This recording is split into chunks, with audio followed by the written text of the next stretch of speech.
Profesor, muy buenos días nuevamente. Sí, buenos días.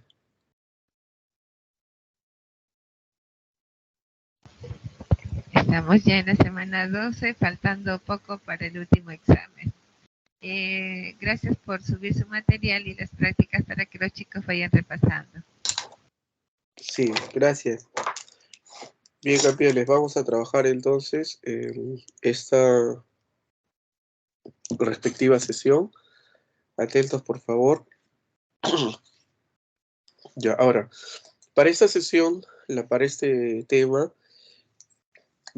está titulado Primer militarismo, segunda etapa, el auge del guano, dice, ¿no? O sea, lo que vamos a trabajar básicamente esta clase es la segunda fase o la segunda etapa del primer militarismo. El propósito, el objetivo de esta clase, de esta sesión, es que ustedes puedan identificar las principales características políticas, económicas, ¿correcto? De la segunda fase del primer militarismo, o sea, de la prosperidad falaz, ¿no? De lo que se le conoce como la prosperidad falaz. ¿Está bien? Entonces, continuamos. A ver.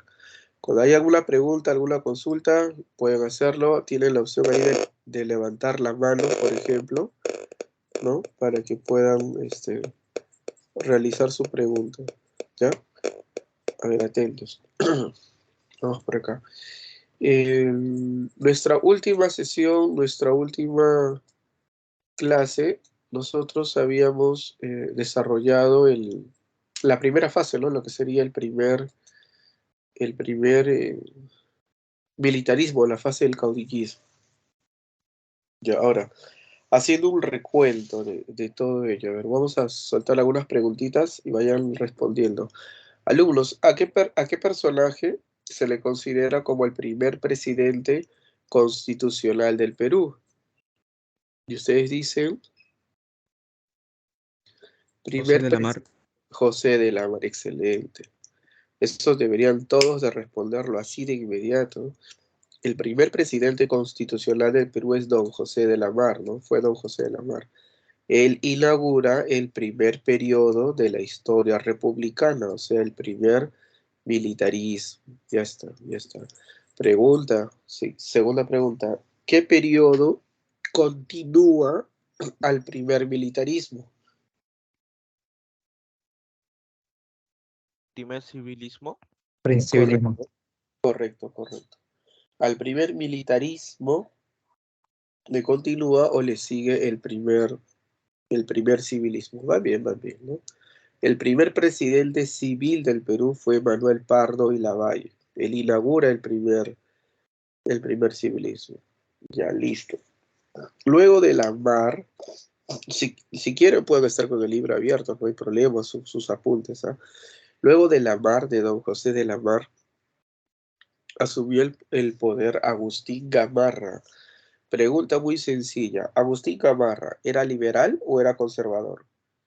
Ahora, pues. Conservador. Muy bien. Agustín Gamarra fue el líder de los conservadores, ¿no? Se mantuvo en el poder durante 4 años. Es más, fue el primer presidente en terminar su periodo de gobierno de 4 años, ¿no? Y a pesar de que Gamarra llega al poder por golpe de Estado, va a solucionar o va a terminar con la guerra internacional que tenía el Perú desde el gobierno de don José de la Mar. Pregunta de ese previo. ¿Con qué país tuvimos nuestra primera guerra internacional? Y tú dices, con el La Gran país. Colombia. La Gran Colombia. Muy bien, campeones, la Gran Colombia. Y este es más difícil, ¿no? ¿Con qué tratado, ¿no? Finaliza la guerra contra la Gran Colombia? La Gran Colombia llega a su fin con el tratado de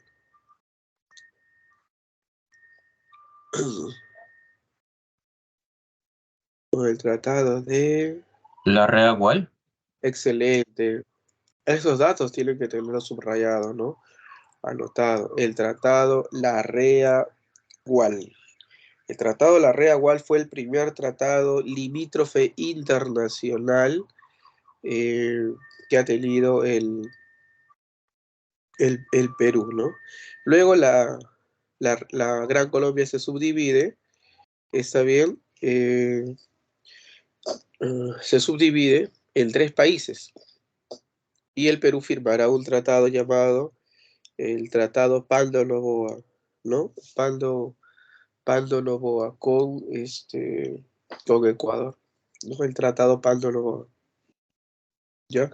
Bueno, luego del gobierno de Agustín Gamarra, un gobierno conservador, primer presidente en mantenerse en el poder, recordemos también que una persona que colaboró mucho con Gamarra para que se mantenga o termine su periodo de gobierno fue su esposa. Yo digo el nombre de su esposa, escuchen, su esposa se llamaba Francisca de Zubiaga. Ahora tú dices cómo le decían a su esposa, cómo era conocida la esposa. Su esposa se le conocía como... La mariscala. La, La la pancha. mariscala. Muy bien. Sí, cualquiera de las dos opciones es correcta. Pancha Garrote también le llamaban, o la mariscala, ¿no?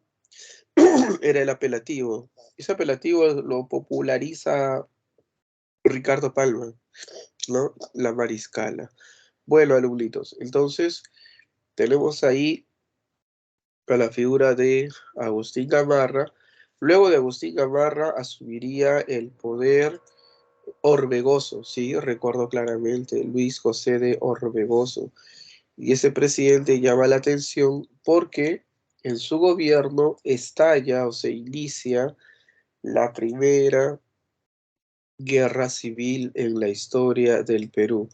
Pregunta seria, ¿qué grupos se enfrentaron en la primera guerra civil? ¿Recuerdan? Los contra los, ¿quiénes se enfrentaron en la primera guerra civil? Fueron 2 grupos que se enfrentaron en el gobierno de Orbegoso. ¿Se acuerdan que en Estados Unidos... ¿Cómo repite? ¿No eran los liberales con los conservadores? Excelente, sí, está bien. La primera guerra civil es de peruanos contra peruanos, pues una guerra civil. Por un lado, un grupo de los liberales y por otro lado, los conservadores. Para tu examen, la primera guerra civil llega a su fin con un famoso abrazo, el abrazo de, ahora pues, Maquinguayo. Maquinguayo. El abrazo de Maquinguayo es una alianza entre Orbegoso, el presidente que está resaltado ahorita, entre Orbegoso y Rufino Echenique. El detalle es que Rufino Echenique era conservador, Orbegoso es liberal. Echenique traicionó a los conservadores y pactó con Orbegoso, ¿no? A eso se le llama el abrazo de Maquinguayo. Le pone fin a la Primera Guerra Civil, ¿no? Luego de esto, sorpresivamente, Orbegoso recibe un golpe de estado de este personaje. Él fue el presidente más joven en la historia del Perú. ¿De quién estamos hablando, alumnos? ¿Quién fue el presidente más joven en la historia del Perú? Felipe Salaver. Salaverry. Correcto, Felipe Santiago Salaver. Él es de tendencia conservadora, da golpe de estado a Orbegoso. Sin embargo, Orbegoso pide ayuda a Santa Cruz, que en esa época era gobernante de Bolivia. Y Santa Cruz y Orbegoso buscarán enfrentar a Salaverry. Pero Salaverry recibe ayuda del expresidente Agustín Gamarra. Y así se formaron 2 bloques. En un lado, Orbegoso exiliado, ¿no? Porque ya le habían dado golpe de estado, y Santa Cruz desde Bolivia, y por otro lado Salaverry y Gamarra básicamente desde Perú. Terminó mal para los conservadores. Gamarra fue derrotado, fue exiliado, se exilia en Chile. Salaverry fue capturado y luego fue fusilado. ¿En qué batalla fusilaron a Salaverry? Vamos, chicos. Salaverry fue fusilado en la Socabaya. Tocabayo, ¿no? Lo eliminan a Salaverry, lo borran del mapa. Y ahora todo quedó libre para los proyectos de este señor. El que ven aquí es Santa Cruz. Él lidera la famosa Confederación Peruano-Boliviana. Pregunta, ¿cuántos países conformaron la Confederación Peruano-Boliviana? Dos. Dos. Ahora, la Confederación Peruano-Boliviana, que tú señalas que fue, o ustedes señalan que fue que fue conformado por dos países, eso es incorrecto, se han olvidado, qué triste esta parte de la clase. ¿Cuántos países conformaron la Confederación Peruano-Boliviana? 3 países. El Estado norperuano, el Estado surperuano y el Estado de Bolivia. Antes de conformar la Confederación Peruano-Boliviana, Santa Cruz, que es el que está en la foto, se encargó de dividir al Estado peruano, debilitarlo, ¿no? Y luego confederarlo.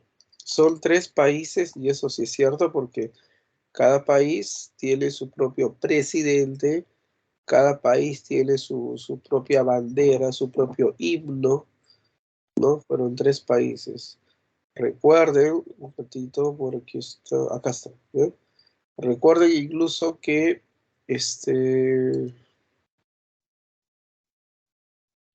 recuerden incluso que se van a conformar 3 asambleas, van a existir 3 asambleas para crear a los 3 países. Aquí está, ¿no?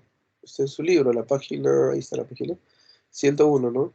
El Estado norperuano fue creado por la Asamblea de Huaura. Capital del Estado norperuano, Lima. Presidente del Estado norperuano, Orbegoso. Ya está. ¿Ven? Luego viene el Estado surperuano, su capital, Arequipa. Su propia bandera, su propio himno. ¿Creada en qué asamblea, en qué reunión de políticos? Sicuani.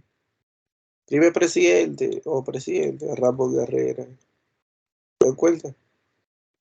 ¿No? Y luego el Estado de Bolivia.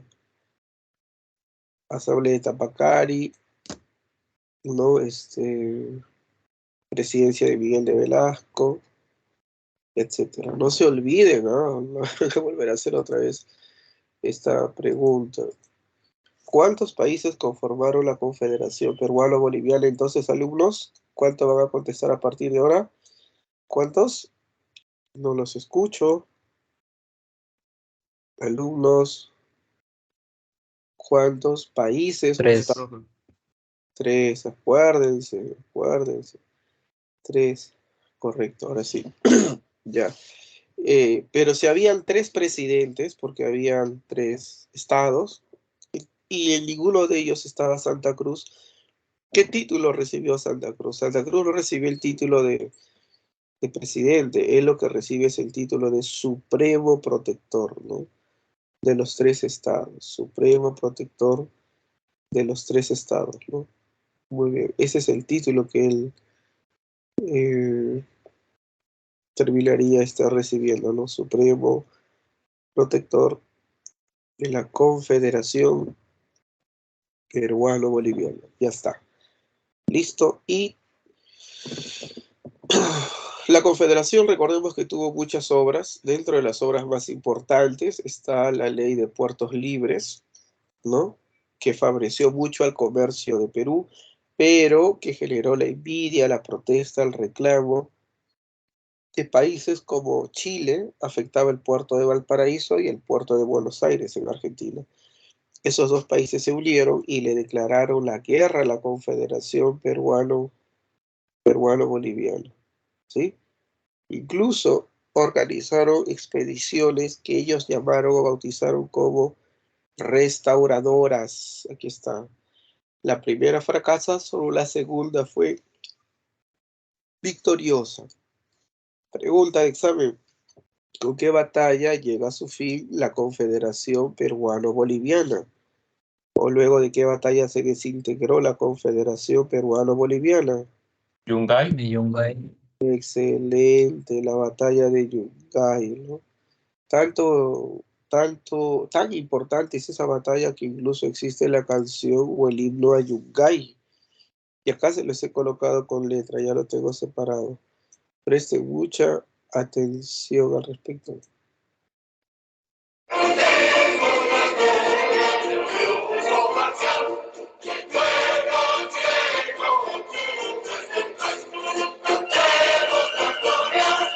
Antes de continuar, Yungay, ¿en qué departamento del Perú está? Ancash. Ancash, sigamos.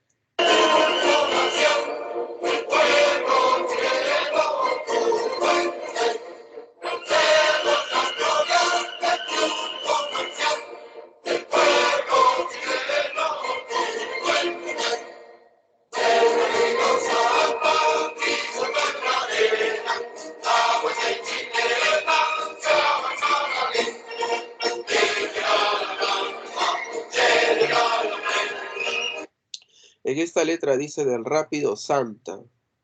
¿Habrá algún río en Perú llamado Santa? Pues claro que sí. Es más, el río Santa, que dice aquí, se desarrolló en el Callejón de Huaylas. Claro, pues el río Santa forma el Callejón de Huaylas, ¿no? Entonces, si ustedes colocan en internet, así como he colocado yo, himno a Yungay, muchos creerán que es una canción peruana, pero no.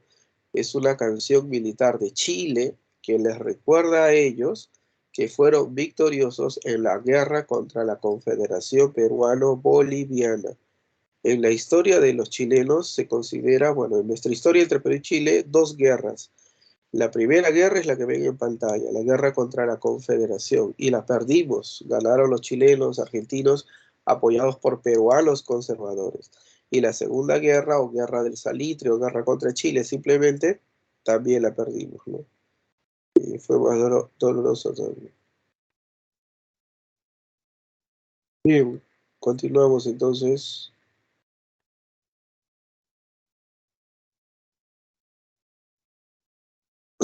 A ver, lo que hasta ahí ya todo está bien. Listo. Sellamos esto, terminamos esto. Una vez que la Confederación fue disuelta, Agustín Gamarra retomó el poder, recuérdense. Bueno, tiene el derecho a gobernar porque él fue el que luchó contra la Confederación y él luchó contra la Confederación y eh, comete una gran imprudencia el señor Gamarra. ¿Qué es lo que hace Gamarra? Intenta, revisan ahí la lectura del segundo párrafo, intenta invadir Bolivia, ¿no? Para anexarla al Perú y esta vez hacer la confederación a la peruana, como dice justamente ahí, ¿no? Entonces, ¿quién entiende a Gamarra? Luchó contra la Confederación Peruano-Boliviana y ahora lo que tenemos es que quiere volver a hacer la confederación, pero bajo su liderazgo, ¿no? Entonces, lamentablemente para él, encontró la desgracia porque sería asesinado en esa batalla, ¿no? La batalla de Ingavi. La muerte de Gamarra provocó una crisis política en el Perú, muchos golpes de Estado, crea una inestabilidad política y eso se ha representado aquí. Fíjense, aquí. Si ustedes revisan este párrafo, miren cuántos presidentes. Uno por aquí, hay otro por acá, Vidal, está Vivanco. No, yo no recomiendo que se aprendan el nombre de todos estos presidentes. Incluso hay un primer vicepresidente, ¿no? Él fue el primer vicepresidente de Agustín Gamarra, ¿no? Imagínense todo lo que ustedes han observado o lo que han visto. Ya, ahora, de todos estos dictadores, dictadores o caudillos que ustedes observan, este es el más importante, o el más fuerte de los caudillos, Vivanco.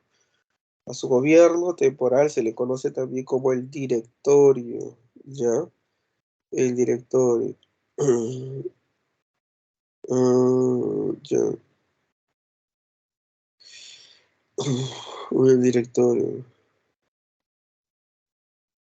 Ya, ahora, ¿quién es el que termina con toda esa dictadura?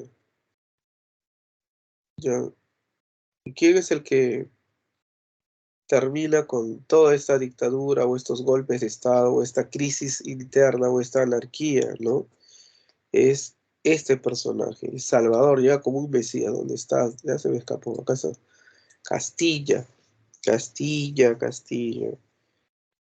ya, Castilla, Ramón Castilla, ¿eh?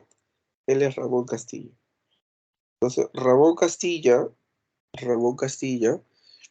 es el que termina con la fiebre anárquica y muchos creyeron que se iba a autoproclamar presidente del Perú. Sin embargo, lo que hace Castilla es devolver la presidencia a Manuel Meléndez, que era el primer vicepresidente originalmente, y el más asustado, no quiere saber nada con el poder, convoca elecciones y el pueblo ahí se acuerda justamente de justamente de Ramón Castilla, ¿no? Y votan por él, y votan por él, ¿ya? Muy bien, muy bien. Continuamos, continuamos. Listo, se terminó, chicos. Pasamos ahora sí a la época entera del guano, ¿ya? Ahora, lo que pasa es que como esta es la segunda fase del primer militarismo, es importante recordar cómo hemos llegado a esta primera fase, ¿no? Vamos colocando los títulos por aquí. Primer militarismo, ya está. Vamos colocando ahora las fases. La primera fase sería la fase del caudillismo. La segunda fase, ¿dónde estás? La época del guano. O también se le conoce de otra manera, ¿recuerda? ¿Cómo se le conoce también a la época del guano, recuerda? Prosperidad Prosperidad falaz. falaz.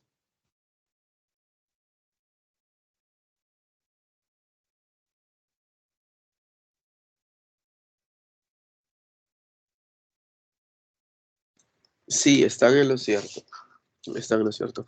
Los invito antes de continuar o antes de que se complique esto, tengan una hojita a la mano o un cuaderno, tracen su línea de tiempo porque van a fabricar un esquema. Aquí lo vamos a trabajar juntos, ¿no? En este esquema, ¿ya? Entonces, unos segundos para que traigan su hoja, su cuaderno, ¿ya? Vayan trazando su línea de tiempo. En el centro, una línea ayuda bastante. ¿Listos? ¿Ya? Título, primer militarismo. Nos vamos a enfocar en la fase de la época del guano, como pueden ver, ¿no? Listo. Ya, ahora, me ayudan. Eh, ¿En qué año se inicia la época del guano? A ver, ahí tenemos ¿En qué año se inicia la época del guano? ¿Qué colocamos? ¿Qué año colocamos? En 1845. Correcto, muy bien, señor. 1845 se inicia la época del guano. Siguiente pregunta, ¿en qué año termina la época del guano? 1872. Correcto. No solamente termina la época del guano, también termina el primer militarismo. Y se inicia ya, y se inicia ¿dónde está? ¿Dónde está? Uy, se fue. Ah, ya, este debe ser el título. Acá, primer civilismo, ¿no? Eso quería decir. Luego del primer militarismo se inicia el primer civilismo. Ya está. Creo que con eso hemos avanzado bastante. Ya. Ahora vamos a continuar. Ya, ahora. Bajo los personajes, diga usted nombre de este señor que está aquí, este bigotón que ven aquí. ¿Quién es este señor? A ver, ¿lo han visto alguna vez? Fue el primer presidente civil del Perú. Sí, efectivamente, está ahí su leyenda. Manuel Pardo y Lavalle. Eso, muy bien. Manuel Pardo.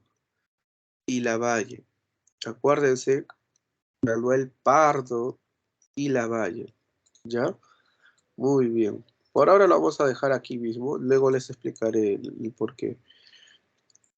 Siguiente. ¿Quién es este personaje? Si sabes, ¿no? ¿Lo has visto? Fue 2 veces presidente del Perú.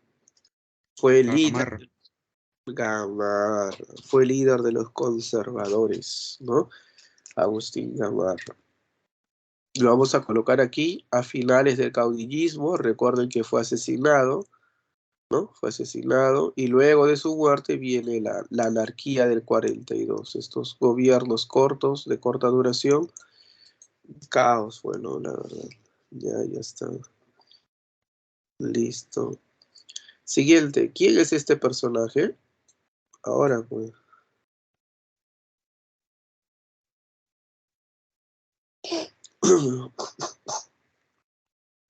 Vamos, chicos. Ya les doy. También se llama José.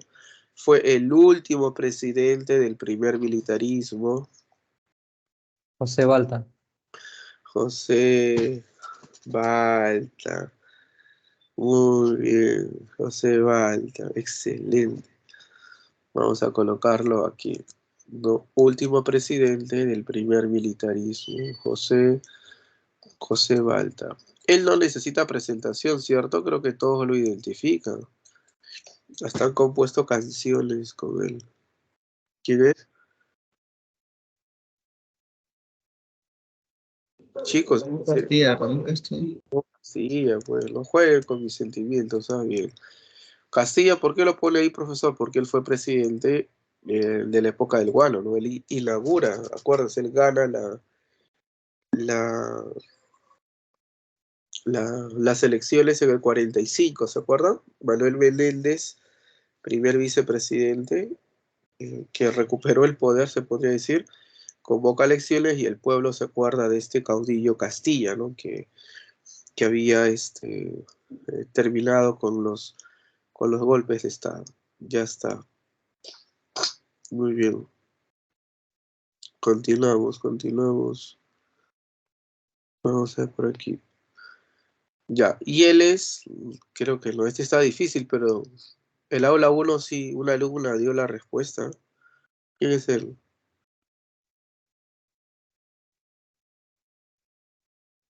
No. Le dicen el califa.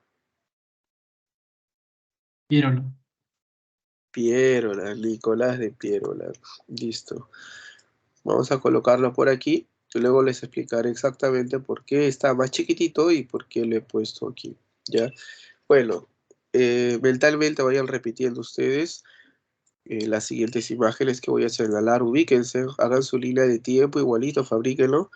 Este señor que ven aquí es Agustín Gamarra, 2 veces presidente del Perú, líder de los conservadores, primer presidente en terminar su periodo de gobierno, le pone fin a la guerra contra la Gran Colombia, y recordemos que fue uno de los últimos, ¿no? Del caudillismo, ya está.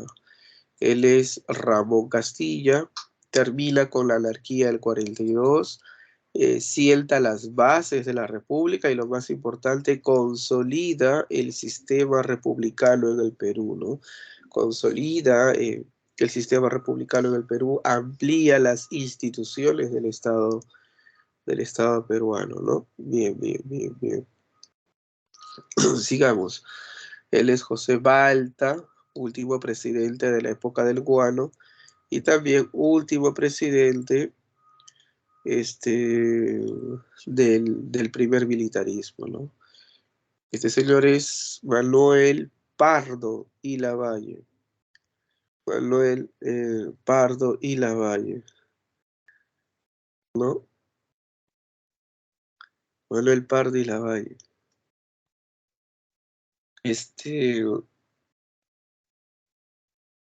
Fue primer presidente civil del Perú, ¿es correcto? Muy bien. Muy bien. Ya, vamos con lo siguiente. Siguiente reto. Escuchen, por favor. Ustedes tienen que identificar como alumnos, postulantes a la Universidad Villarreal, que es nuestra alma mater, ¿no? que durante la época del guano existieron 4 formas de explotación del guano, que son las que ven ustedes aquí. Miren, 1, 2, 3 y 4. Lo que vamos a tener que identificar es cuál fue el primer sistema de explotación y a qué gobierno o periodo pertenece. Ya es- Profesor, disculpe, ¿la época del guano se extiende más allá del primer militarismo entonces? ¿O? ya no. A ver, esos 4 Ah, sistemas, usan llaves, ¿no? Ahí, ¿no? claro, No sí, es... ajá, acá termina mi llave, ¿no? Ya, esos 4 sistemas de explotación se encuentran dentro de la época del guano. Repito, los 4 sistemas de explotación se encuentran dentro de la época del guano. A ver, por ejemplo, dentro, no exactamente. A ver, por ejemplo, a ver, respondo a la pregunta. ¿Cuál de los 4 sistemas de explotación del guano fue el primero? De los 4, fue el de arrendamiento. respuesta correcta. De los 4 sistemas, este es el primero, el sistema de arrendamiento. Muchos alumnos que no estudian, o que no han estudiado bien, en todo caso, no han aprendido bien, piensan que con Ramón Castilla, escuchen esto, se inicia la explotación de este recurso. Cuando uno dice la época del guano se refiere más que nada al periodo del apogeo, de la bonanza, ¿no? Pero la explotación del guano es antes, ¿ya? La explotación del guano se da incluso a finales del caudillismo, no es broma. Los sistemas de explotación del guano se desarrollaron desde finales del caudillismo, pero principalmente en la época del guano. Y el arrendamiento se dio aquí, con Agustín Gamarra. Chicos, Agustín Gamarra, ¿primer gobierno o segundo? ¿Cómo demoran ustedes, Dios mío? Segundo. Segundo gobierno. Gobierno, segundo gobierno. Entonces, en el segundo gobierno de Agustín Gamarra se desarrolló el sistema de arrendamiento. A través de este sistema, lo que se busca es, lo que se desarrolla es, se alquilan las islas. Arrendar es alquilar, ¿no? Entonces, ¿qué es lo que pasa? ¿Qué es lo que ocurre? Ramón Castilla le alquiló las islas al señor Francisco Quirós, ¿ya? A Francisco Quirós. Francisco Quirós es un ex militar retirado, bueno, fue un ex militar retirado, y alquiló las islas guaneras, ¿no? Y pagó esta cantidad de soles de aquella época, son soles de aquella época. A ver, un momento. Uy, se me pegó la tecla, un ratito, ¿no? Mucho. Es más o menos un monto similar a la de 5 alumnos de ese premio. Sí. Esta cantidad pagó Francisco Quirós por todas las islas. 10.000 soles de aquella época. 10.000 soles. ¿Qué creen, chicos? 10.000 soles, ¿semanales o mensuales? Vamos a ver. ¿Qué creen? 10.000 soles semanales o mensuales por todas las islas, ¿ah?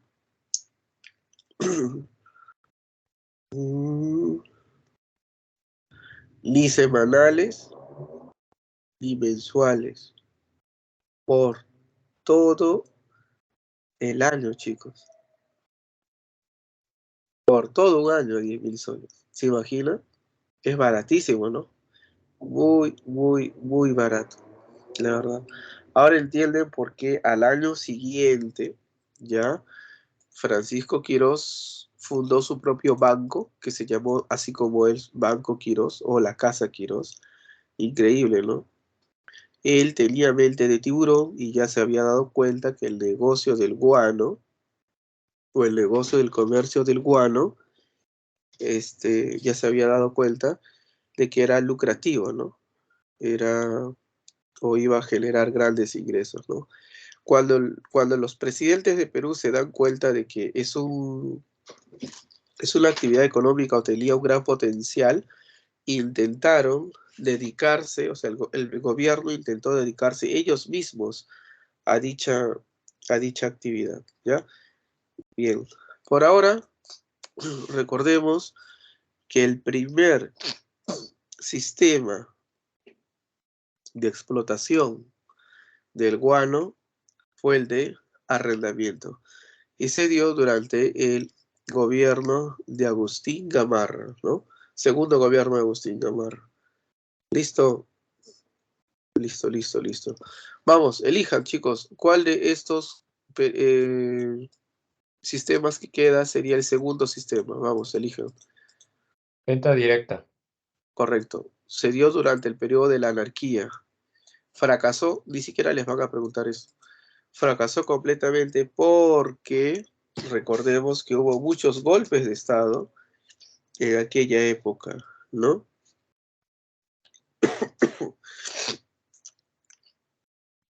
Este sistema fracasa.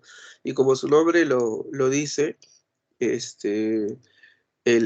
este sistema el Estado busca vender directamente este recurso, ¿no? Primer y segundo sistema. El primero generó más ganancias a Quirós, ¿no? A Francisco Quirós. El segundo fue un fracaso, ¿sí? Bien, continuamos. Luego viene Ramón Castilla. Ramón Castilla lo identifican ustedes con las consignaciones o con el monopolio. ¿Con cuál?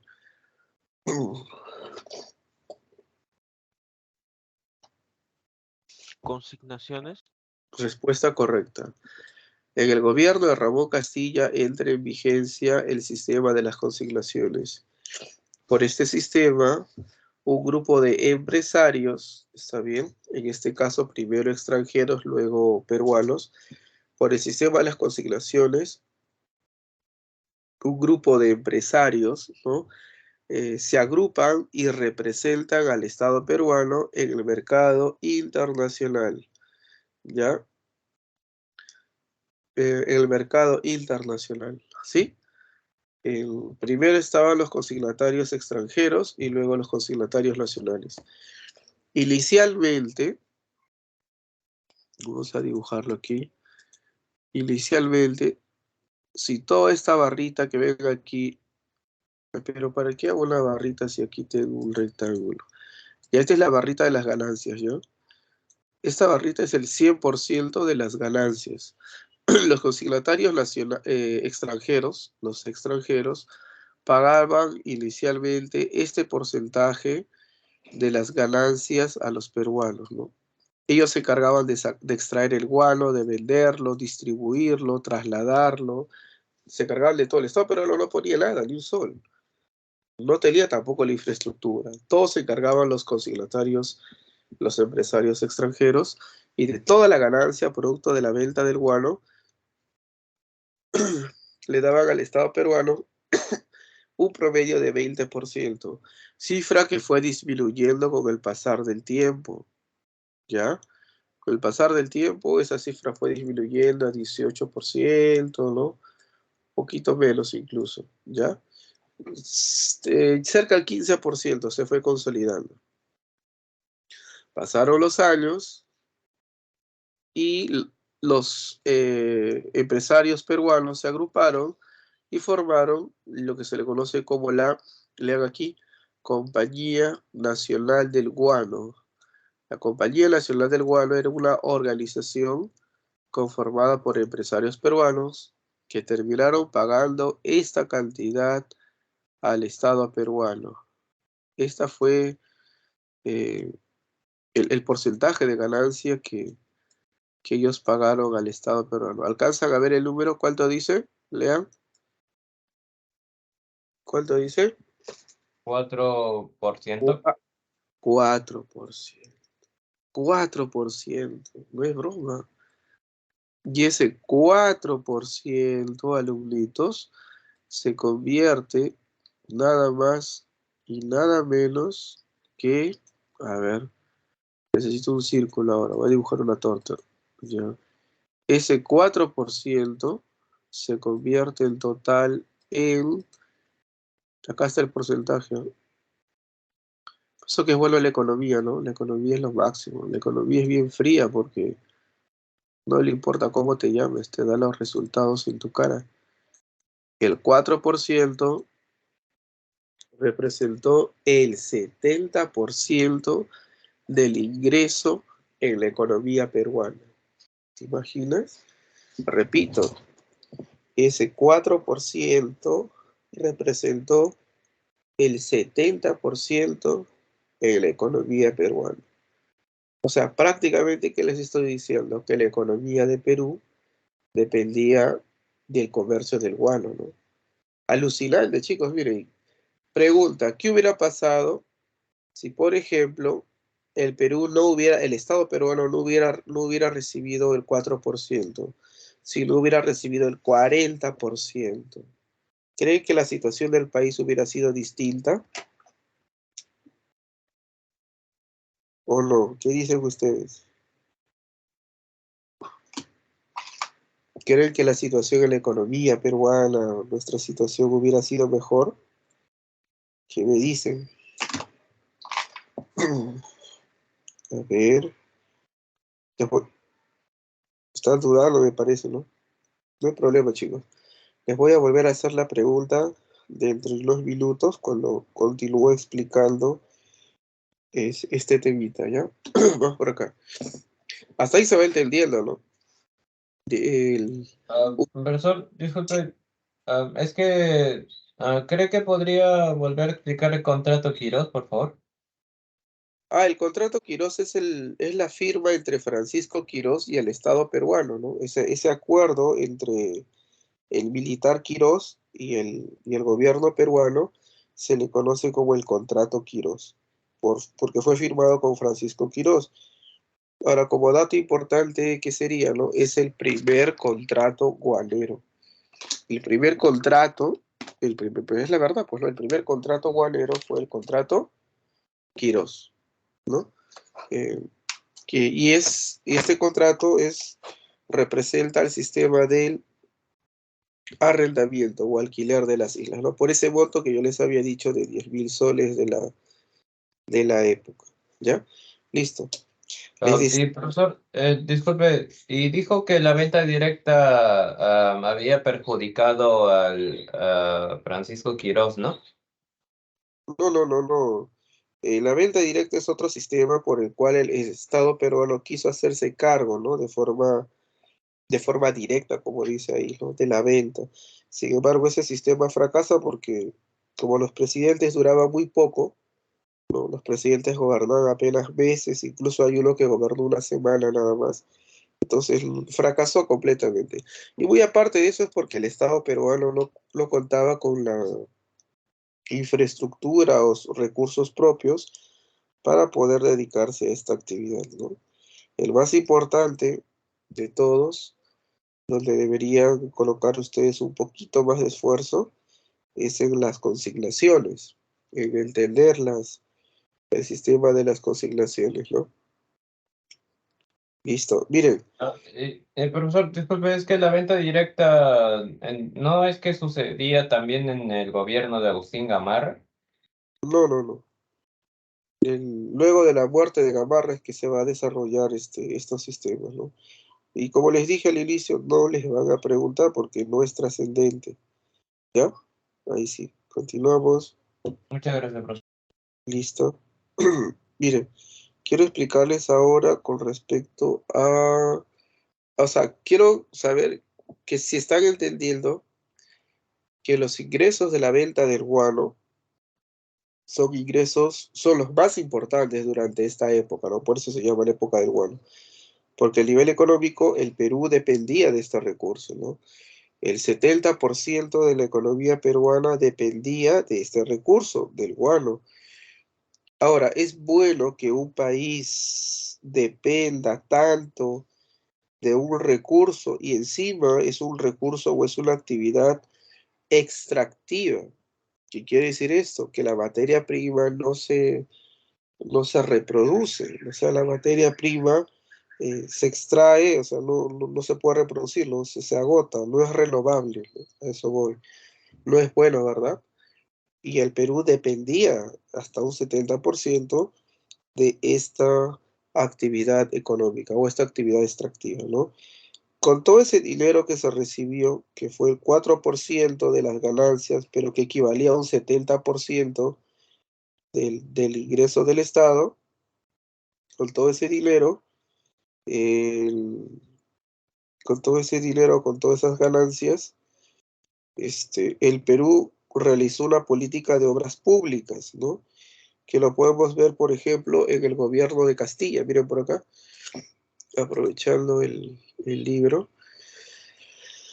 Todas estas obras que ustedes ven del primer gobierno de Castilla y bueno, en adelante, fueron gracias al dinero proveniente del guano. Revisen conmigo y subrayenlo. Por ejemplo, el Perú compra el primer ferrocarril de América del Sur, que iba de Lima a Callao, o sea, de la ciudad o la capital al puerto, ¿no? Se hizo con el dinero de la venta del guano. También en el gobierno de Castilla, por ejemplo, se compró el primer barco de guerra a vapor, ¿no? Llamado el Rímac, ¿no? También se compró. Durante ese gobierno, durante el gobierno de Ramón Castilla, también se dio la ley para pagar la deuda externa y la deuda interna. Miren cuánto dinero había, ¿no? Que incluso se daba esta ley para pagar ambas deudas, ¿no? Increíble, la verdad que todo lo que generaba la venta del guano, ¿no? Y así como también se compraron más fragatas, revisen en la lectura el último párrafo, la fragata Mercedes, la fragata Guise y Gamarra. Listo, que no quepa dudas entonces entre ustedes de que había tanto dinero con la venta del guano que se pudo el Perú dar el lujo de comprar o de realizar obras públicas, ¿no? Y comprar todo esto. Bien por el Perú, y ojalá hubiéramos querido que esa política de obras públicas y sobre todo, ¿no? de ahorro, de proyección a futuro se hubiera mantenido, ¿no? Miren lo que va a pasar ahora. Vamos a ver aquí. Acá, ya. Pasaron los años. Voy a borrar, por favor, así que esta parte voy a borrar. Regresamos. Y ahora sí, uno más, ya. Pasaron los años y los empresarios peruanos, los peruanos, protestaron el por qué el Estado peruano solamente negociaba con empresarios extranjeros, ¿no? Ejercerán presión, ¿ya? Y finalmente lograrán una concesión, lograrán un contrato con el Estado peruano. El líder, escuchen, el líder de los consignatarios nacionales o peruanos fue este señor que ven aquí. ¿Quién es él? Manuel Pardo y Lavalle. Él era presidente de la Compañía Nacional del Guano. Ahí está el nombre. Presidente de la Compañía Nacional del Guano. ¿Sí?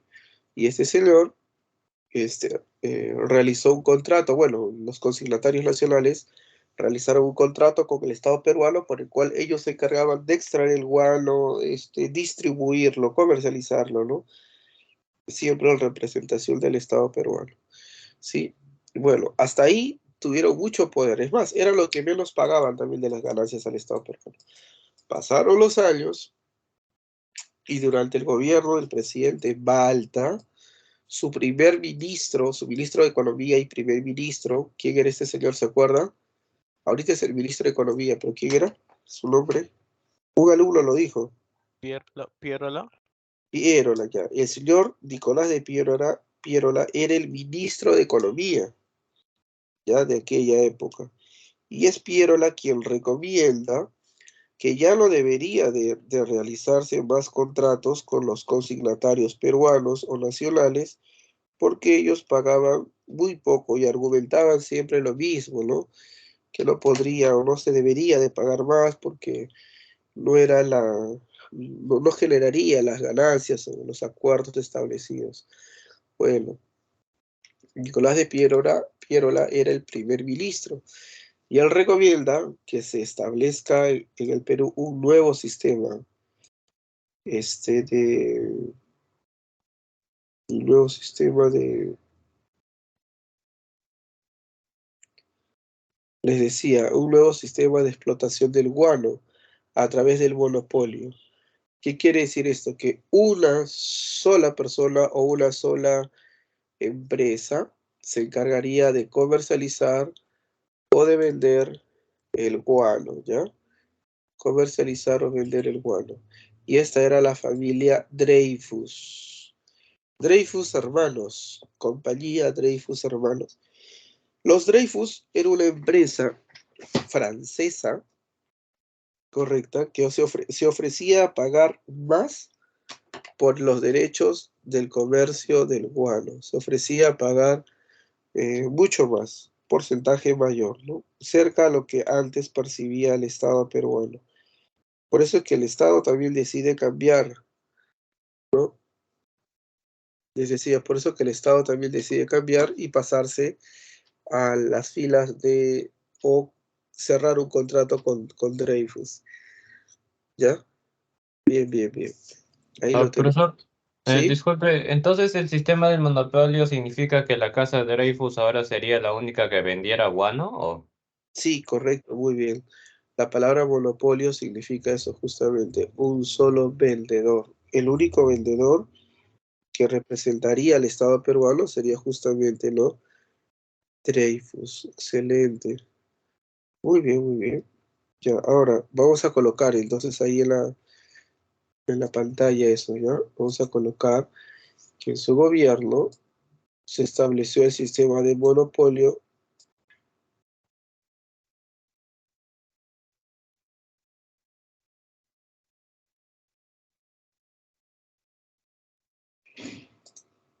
Un ratito. Ya. Entonces ahí está, contrato Dreyfus, sistema del monopolio, José Balta, contrato Dreyfus. ¿Quiénes se quedaron molestos con el gobierno de Balta y sobre todo con la anulación del contrato que ya tenían hace mucho, mucho, mucho tiempo los consignatarios nacionales, ¿no? Con la Compañía Nacional del Guano? ¿Qué hicieron? Fundaron un partido político y participaron en las próximas elecciones presidenciales. Por primera vez teníamos entre candidato a un civil que aspiraba al cargo de presidente. ¿Está bien? Presidente del país para dedicarse directamente a estos acuerdos. Muy bien.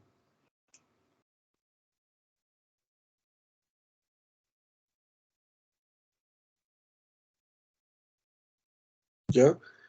Ahí tendríamos, chicos. Por favor, tomen ahora sí su captura de pantalla de este esquema base o la estructura del apogeo guanero. ¿Me Ah, confirman que lo hayan hecho? profesor, disculpe, cuando dice civil, ¿a qué se refiere exactamente así? Civil, o sea que no es militar, pues, ¿no? Hay dos tipos de gobierno, civiles y militares. Militarismo, militares que gobiernan en ejercicio de su función militar, o sea que todavía están sirviendo o están desarrollando el cargo que tienen, ¿no? Ese es un gobierno civil. Gobierno militar es cuando en medio de una dictadura, participas, ¿no? Ya, entonces, por eso el primer presidente civil, ¿cómo se llamó? Disculpe. Manuel Pardo y Lavalle. Manuel Pardo y Lavalle, no es militar y por eso es el primer presidente civil, por eso. Correcto, sí, muy bien. Muy bien. ¿Tomaron la Muchas captura de gracias. pantalla? Listo. Confirmen si tomaron la captura de pantalla.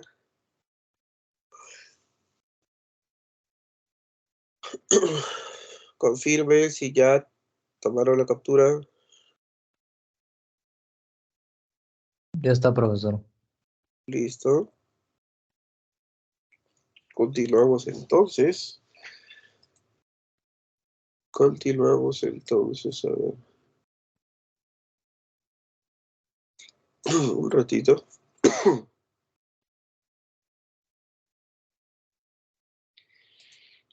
A ver, un segundito.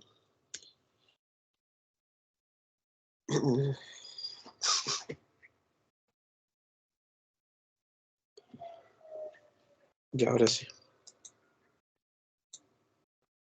Ya, vamos a responder algunas generalidades, algunas preguntitas.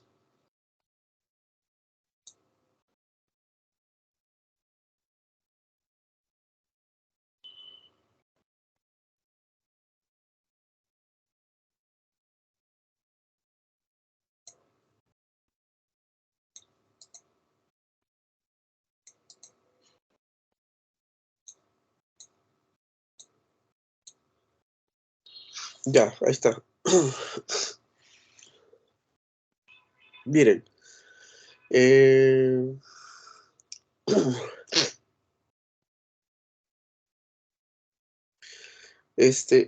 Viene la pregunta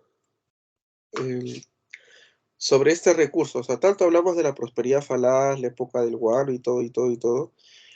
Entonces creo que vamos a tener todos un concepto claro de qué es este recurso, ¿ya? Rapidito nada más lo hacemos para poder avanzar y concentrarnos en las obras o los hechos. Miren, número 1, la palabra guano, así como tal, como se escucha, deriva del nombre de este animal, de esta ave, que es muy abundante en la costa peruana. ¿Qué ave es? Alumnos, ¿qué ave es la que tienen en pantalla? De ahí deriva la palabra guano, pues. ¿Qué ave es? Guanay. Guanay, excelente. Ese es el famosísimo guanay, ¿no? Ave emblemática de la costa peruana. Es la más abundante y aquí tenemos los datos estadísticos, fíjense, que así lo demuestran, ¿no? La cantidad de individuos que hay, por ejemplo, al respecto, ¿no? El guanay. Ya está, ahí lo tenemos.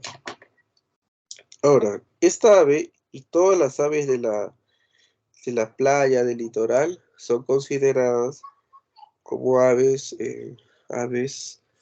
guaneras o aves del litoral peruano. Se alimentan de pescado, de puro pescado, del mar más rico del mundo, el mar peruano, y esto ha hecho que incluso sus excrementos de estas aves tengan una gran cantidad de componentes, fosfatos, nitratos, etcétera, que sean de muy buena calidad para ser utilizados como fertilizantes naturales, ¿no?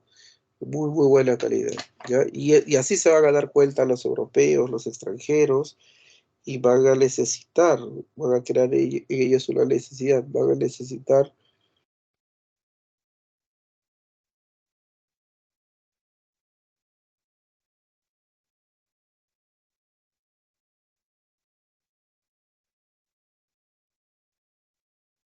¿Ya? A ver, un ratito, ya. Segunda pregunta, ¿desde cuándo se utiliza este recurso natural? ¿Desde cuándo? La respuesta es desde tiempos prehispánicos, desde tiempos muy antiguos. E incluso, podríamos decir desde el arcaico superior o desde el arcaico tardío, ¿no? Desde la época de Caral, incluso se utiliza o se puede utilizar, se utilizaba, ¿no? Acá tengo una cerámica, fíjense, por aquí, corresponde a la cultura. A ver, ¿habrá alguien que se da cuenta por los colores o el estilo escultórico? ¿Alguien se atreve a decir de qué cultura es? Esa es la cultura mochica, esos son los mochicos, ¿no? Miren, como ya desde la cultura mochica y desde antes ya se evidenciaba el uso de los fertilizantes, ¿no? Para las actividades agrícolas, ¿ya? Sin embargo, la explotación se va a iniciar en el segundo gobierno de Gamarra y su apogeo se desarrollará durante la denominada prosperidad falaz, ¿no? Ya durante la prosperidad falaz es que tenemos la explotación o el uso masivo de este recurso, ¿no? Y de ahí se desprenden varias preguntas. ¿Dónde habitan estas aves? Recordemos, habitan a lo largo del litoral de la costa peruana, se ubican en esas islas e islotes en donde no tienen un depredador común, por eso es que su reproducción es vertiginosa, ¿no? Es una reproducción acelerada la que tienen estas aves, ¿no? Han estado ahí por miles de años ocupando esas islas. ¿Cómo se dan cuenta ustedes de que una isla es o no es guanera, o tiene o no tiene guano? Por el color medio blanquecino o crema que presenta la isla, debido a que las aves, pues, no orinan o defecan en todo caso, ¿no? Ese color medio blanquecino que presenta la isla. A veces es tanta la cantidad que se ha acumulado en miles de años que tenemos islas con espesores de 2 metros de espesor de puro excremento o de puro guano, hasta islas de más de 7 metros de espesor. Imaginen, esa cantidad es bastante, ¿no? Bueno, ¿dónde se ubican? ¿Dónde se ubican estas islas? Acompáñenme aquí. Estas islas, acá tenemos un mapa que les hemos separado para ustedes.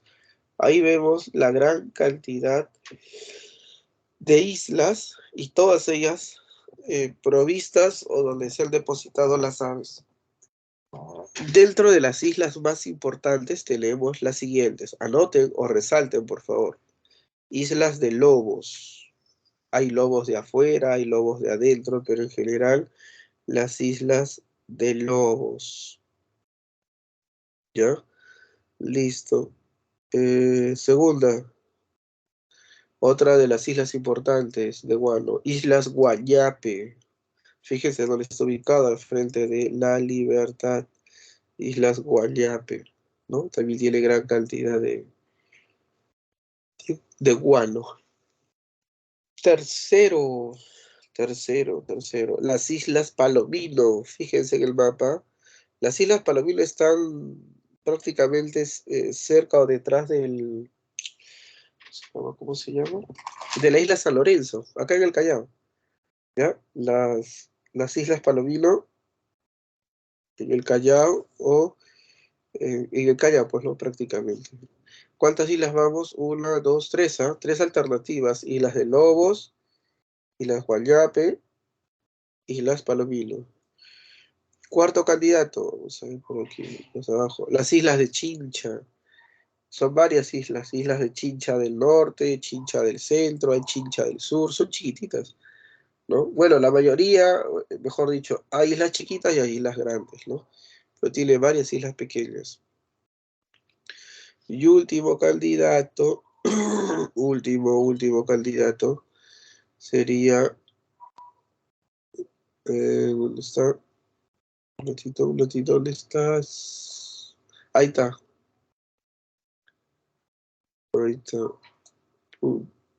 Acá.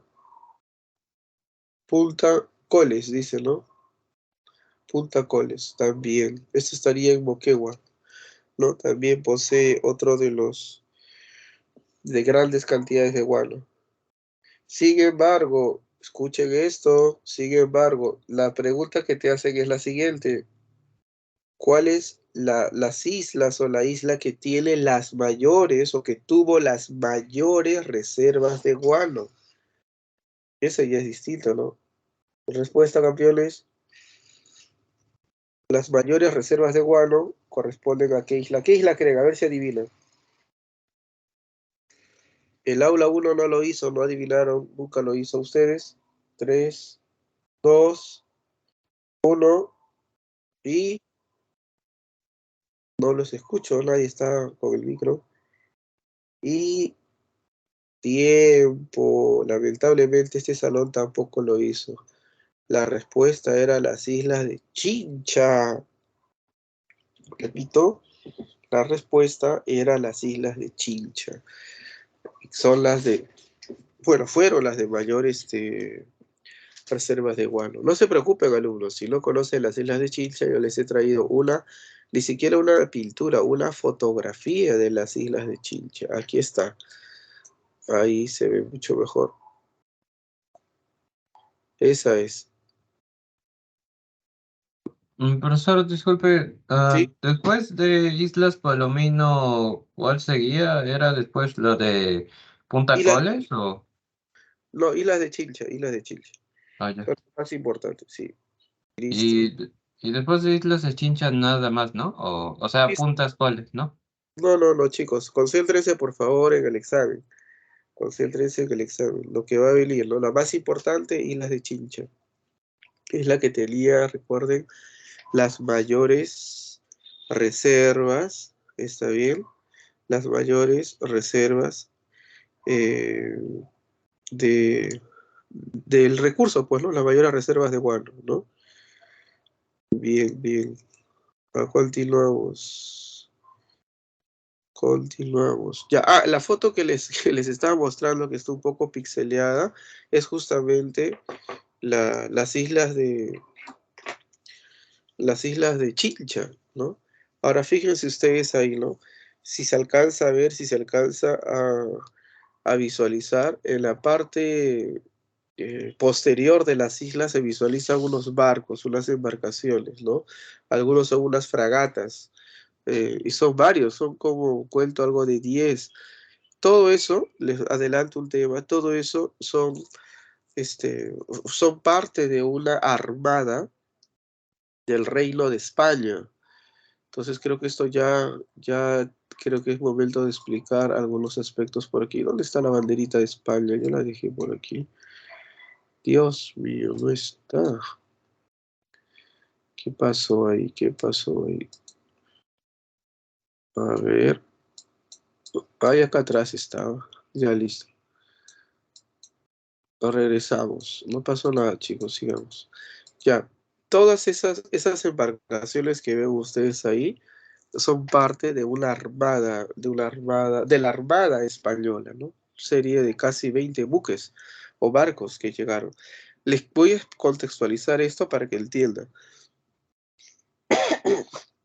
Luego del gobierno de Ramón Castilla, llegan gobiernos o periodos muy cortos, como el de Juan Antonio Peset, que luego ya lo vamos a ver con tu libro, o en tu libro está el gobierno de Juan Antonio Peset. Juan Antonio Peset fue un presidente muy, bueno, nunca pensó que iba a ser presidente, ¿no? Era el primer vicepresidente, él, ¿no? Y luego, debido a la muerte del presidente, asume, ¿no? O sea, no creyó él directamente que algún día asumiría, ¿no? Pero nos toca a todos asumir alguna vez así, ¿no? Lo malo que Peset pasa a la historia como un presidente cobarde, un presidente que se dejó intimidar por España. España llegó con engaños al Estado peruano, aquí al Perú, a nuestro país. Supuestamente los españoles iban a realizar en nuestro país una expedición científica, o sea, con fines de investigación de la flora, la fauna del Perú, del mar del Perú, ¿no? Entonces, para realizar eso, creo que suficiente sería uno o dos buques, no más, ¿no? Eh, Además, el Perú ya tenía una fama de ser un lugar donde se realizaban expediciones científicas.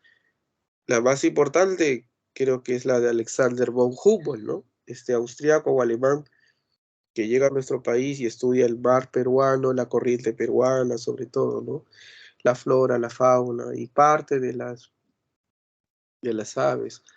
Y entonces, el presidente Peset, cuando va a recibir a la expedición científica, entre comillas, española, se da con la sorpresa de que no eran científicos, eran militares, desde oficiales, suboficiales, y como si fuera poco, muchos buques de guerra, ¿no? Entonces, eso se trataba ya de una invasión, provocación, y había que tomar todo esto con mucho cuidado. Hasta ahí normal. Peset los recibe a los españoles, ¿no? De la manera más cortés posible, y llega el desarrollo de los días en los cuales los españoles estaban aquí. Ocurrió un hecho en la noticia, un hecho noticioso, eh, que los españoles tomaron como pretexto para iniciar la guerra. ¿Cuál fue la noticia? ¿Cuál fue el hecho trascendente? Y estoy siendo sarcástico, que los españoles tomaron como una causa para estas acciones que van a desarrollar. Salió en un noticiero, en un periódico, una noticia chiquitita, donde decía que un español, un obrero o soldado español, había sido asesinado o muerto en una pelea en una hacienda en el norte del Perú, en la hacienda de Talambo, Talambo. Eso se le conoce como el incidente de la hacienda de Talambo.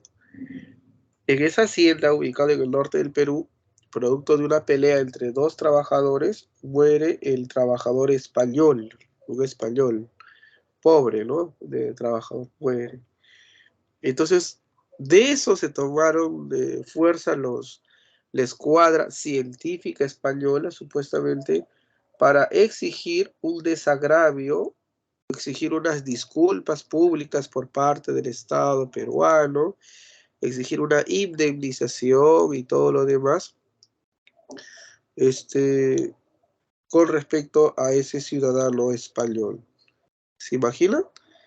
¿No? La verdad que exageraron esto, y ya nos reclamaron también sobre la deuda externa que Perú no pagaba, contraída o aceptada por los peruanos luego de la batalla de Ayacucho, ¿no? Cuando el Perú logra su independencia de España, se firmó la capitulación de Ayacucho, donde los peruanos reconocían ciertos privilegios, libertades y propiedades a los españoles, ¿no? Y eso originaría una deuda que España ahora quiere cobrársela. Mira cuánto tiempo ha pasado ya, unos 30 años en promedio, ¿no?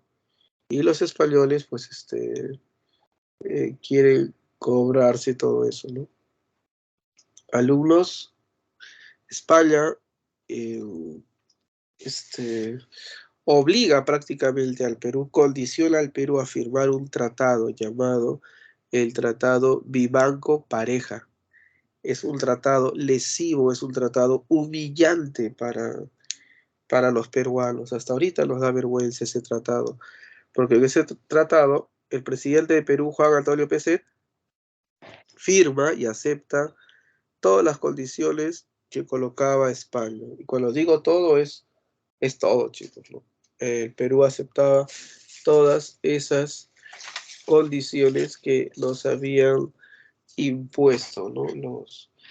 Los españoles, como por ejemplo aceptar la deuda, entregar guano a los españoles, ¿no? Los españoles como una garantía de pago tomaron, ocuparon, invadieron las islas de Chincha e iban a proceder a explotar los recursos. Hasta ahí todo está muy mal, yo lo veo muy, muy mal por parte de los españoles. Profesor, así quedó, los españoles terminarían llevándose nuestro recurso, no alumnos. En medio de esta situación ocurre un golpe de Estado. Le da golpe de Estado al presidente Juan Antonio Peset y asume el presidente Prado, acá está, vamos a ver, yo lo tenía por aquí, ay Dios mío, otra vez. Aquí lo tengo, chicos, en vivo y en directo. Él es el militar que le da golpe de Estado a Juan Antonio Peset, Mariano Ignacio Prado, cuando estaba más joven, y él le declara la guerra a España. Fue algo muy inteligente que antes de declararle la guerra a los españoles, lo que hace Prado fue convocar a la Cuádruple Alianza. Por primera vez en la historia de Sudamérica, 4 países se unieron en contra de un imperio europeo, de una potencia europea. El Perú es el que lideró, como si fuera hermano mayor, ¿no?, a la reunión o a la alianza de estos 4 países. ¿Qué países formaron la cuádruple alianza? Ecuador, Perú, Bolivia y sí, Chile. Los 4 países se abrazaron, países del Pacífico, y se mantendrían unidos hasta derrotar a la escuadra española, ¿no? Increíble, ¿no? Épocas en donde Bolivia tenía mar, acuérdense, son 4 países del Pacífico, ¿no? Los españoles, al enterarse de esta situación, de que Prado era el nuevo presidente, de que ya no iban a acordar con Peset y que habían formado la cuádruple alianza, los españoles tomaron la decisión de reagruparse y atacar, bombardear o dañar a Chile, ¿no? A Valparaíso. Y los chilenos se preparaban para defenderse y vaya que no pudieron, ¿no? La expedición científica española arrasó con Chile. Incluso hay un combate ahí, el combate de Aptao, ¿no? Por parte de los chilenos. Bueno, ya. Chile está pasando muy mal. Prácticamente han sido ya derrotados. Y ahora la escuadra española, con esta victoria y la moral en alto, se prepara para atacar a los peruanos, ya que Ecuador y Bolivia no cuentan como rivales, ¿no? No tenían el buques de guerra o el armamento como para poder derrotar a la escuadra española, ¿no? Y se acercan a Perú, estimados alumnos, eh, esta escuadra de la gran Colombia. Y miren lo que pasó. Tenemos imágenes en exclusiva de la famosa guerra contra España. Alumnos, ahí están las imágenes que hablan por sí solas. Se observa claramente desde aquí el Real Felipe. ¿Lo notaron? ¿Vieron el Real Felipe en la pintura? ¿Se nota o no se nota? ¿Lo vieron? A ver, tienen buena vista. ¿Vieron el Real Felipe? Confirmen. Confirmen, alumnos. ¿Se nota el Real Felipe? Parte superior, detrás de la bandera. ¿Lo notaron? Este combate se le conoce como el combate del Callao, ¿no? Ahora, si se dan cuenta, a pesar de que el Real Felipe, este fuerte del Real Felipe, tiene cañones para protegerse, pero el Real Felipe no está frente al mar exactamente, pues está metido a una cuadra, 2 cuadras, ¿no? del mar, ¿ya? Y también tiene cañones, pero lo que va a pasar es que van a colocar cañones en la orilla del mar. Fíjense, miren esos cañones o esas artillerías, ¿no? Incluso acá hay sacos de arena, ¿no? Que están protegiendo y acá hay cañones, ¿no? Que van a disparar.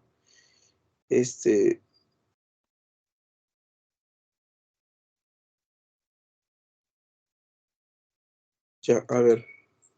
Ahí lo tenemos entonces, ¿no?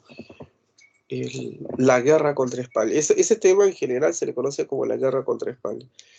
Entonces, ojalá que no haya quedado dudas de que las islas más grandes e importantes que incluso generaron o provocaron una guerra contra España fueron las islas díganlo ustedes, por favor, para estar tranquilo, De Chincha. de Chincha. La Chincha. No se olviden, las islas de Chincha. Incluso provocaron o generaron una guerra contra España, que al final ganamos. Creo que me olvidé decirles eso, ¿no? Los barcos españoles están ahí.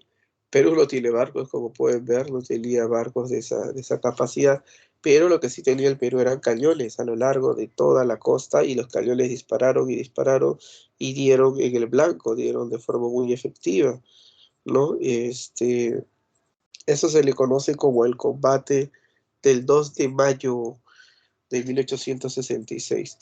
Eh, es un combate con muy pocas bajas, pero una de esas balas de cañón cayó cerca de una torre de control que se había establecido y en la explosión muere el primer ministro del presidente, el premier, es José Gálvez. José Gálvez es el líder, el héroe, ¿no? en el combate del 2 de mayo contra España. ¿Ya? Muy bien. Muy bien. Muy bien. Listo. Entonces ahí lo tenemos, campeones. Ahí lo tenemos. Combate del 2 de mayo. Ya está. Continuamos, a ver. Vamos a ver ahora. Continuamos. Ya, ahora sí vamos a pasar a los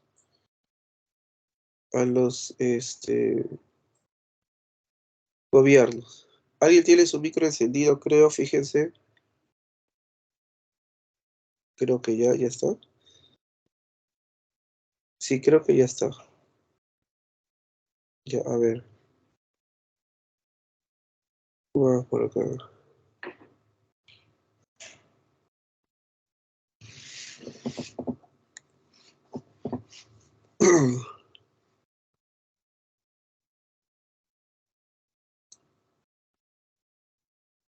Ya, joder.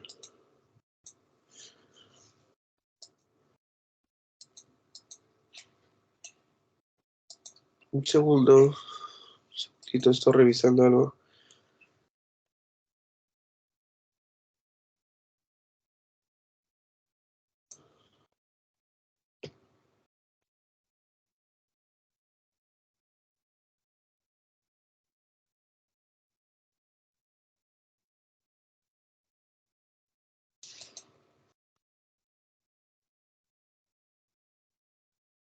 Ya seguimos. A ver, ya. Vamos a pasar ahora a revisar lo que corresponde a los gobiernos, ¿ya? Vamos a trabajar mucho con el libro para que vean el desarrollo de las obras, sobre todo, ¿ya? Vamos con el primer gobierno de Castilla. Bueno, ya les dije lo que tendrían que subrayar. Hacemos un recuento aquí. Ya. Vamos a hacer un recuento por aquí. A ver, un segundo. Aquí está.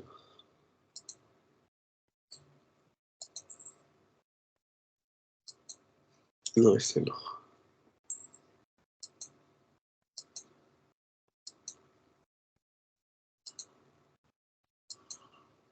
Vaya, dentro de la importancia del guano, ¿verdad? No les llegue a explicar esto.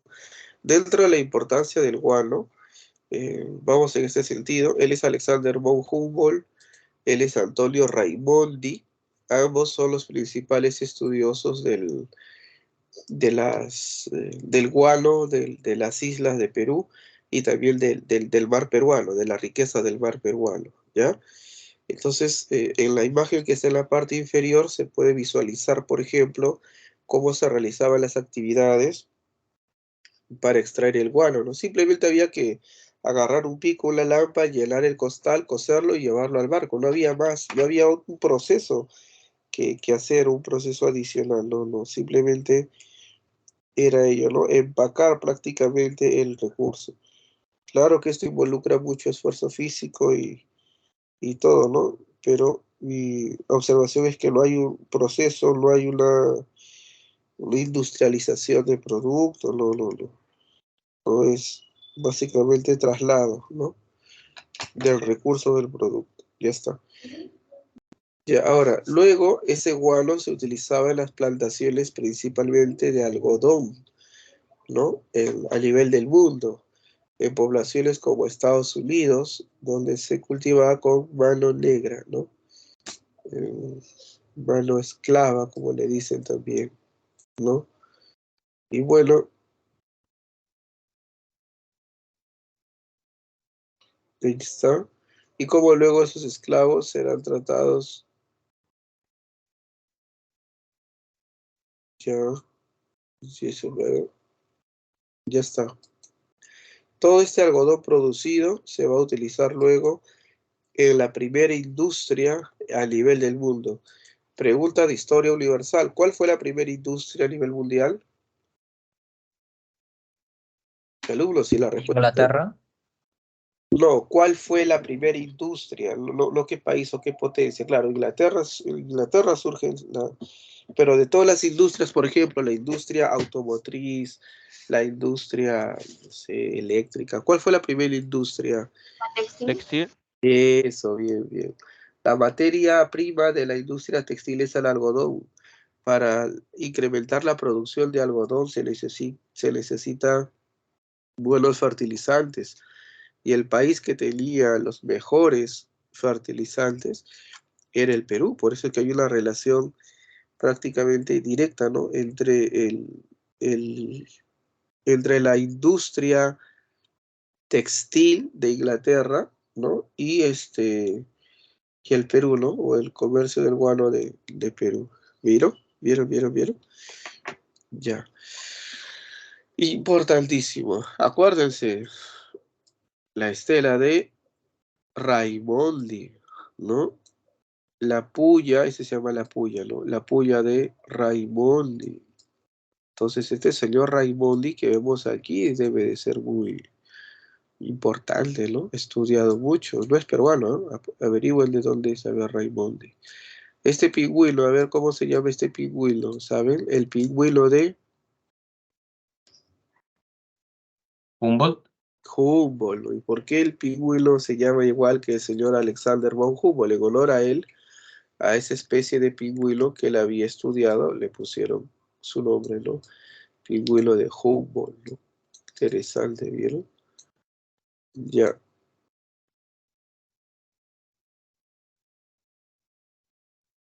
listo.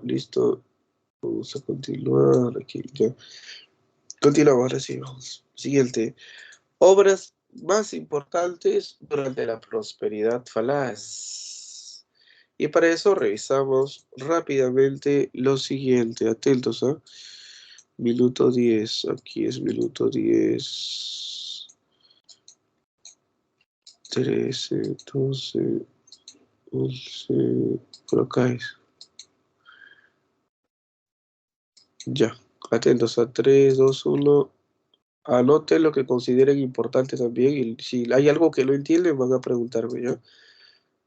Revisamos unos minutitos esto.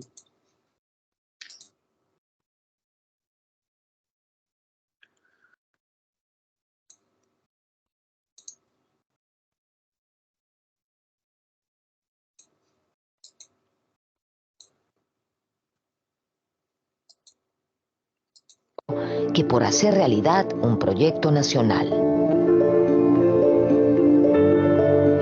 Los militares en aquel...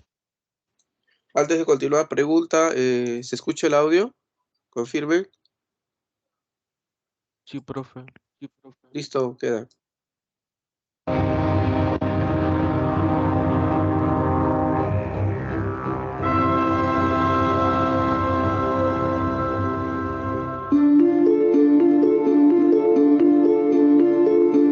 Disuelta la Confederación, varios caudillos lucharon por el poder en el Perú, más por apetitos personales o de grupo que por hacer realidad un proyecto nacional. Los militares en aquel tiempo no solamente debían ser buenos soldados en el sentido de dominar la estrategia para ganar una batalla, tenían que ser hábiles en la intriga, en las alianzas.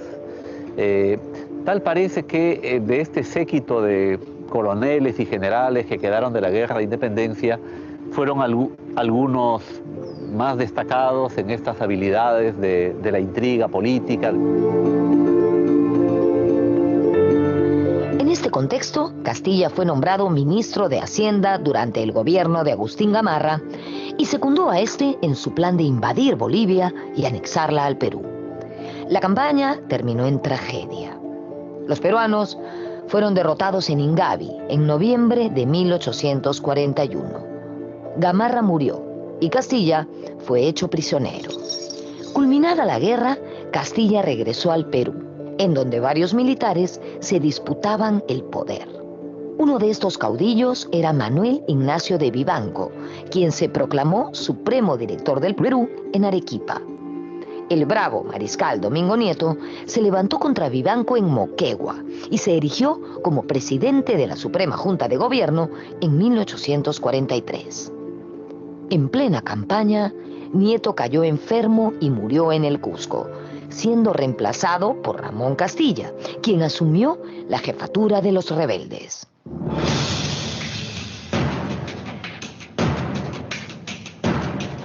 El líder de la rebelión era Nieto, pero Castilla era un político tan o más importante que Nieto, digamos, ¿no? Había tenido roles muy protagónicos en la historia, ¿no? Entonces tampoco me parece exagerado decir que Castilla tiene un rol protagónico a partir de la muerte de Nieto, ¿no? No me atrevería a decir que Castilla es heredero de Nieto. Castilla derrotó a Vivanco en Carmen Alto en julio de 1844. El vicepresidente Manuel Menéndez convocó a elecciones y resultó elegido presidente Ramón Castilla. El caudillo tarapaqueño sabría ser estadista y establecer las alianzas políticas necesarias para gobernar con tranquilidad. En 1845, al asumir el mando, Castilla tenía 48 años. Castilla destaca como un buen organizador. De esta forma fue quedando entre los finalistas, digamos, de las luchas entre caudillos, y tras la muerte de Nieto aparece como el hombre del momento. La otra figura era Vivanco, ¿no? Arequipeño, también del sur, pero parece que Castilla era más hábil en concertar voluntades, ganar aliados que Vivanco.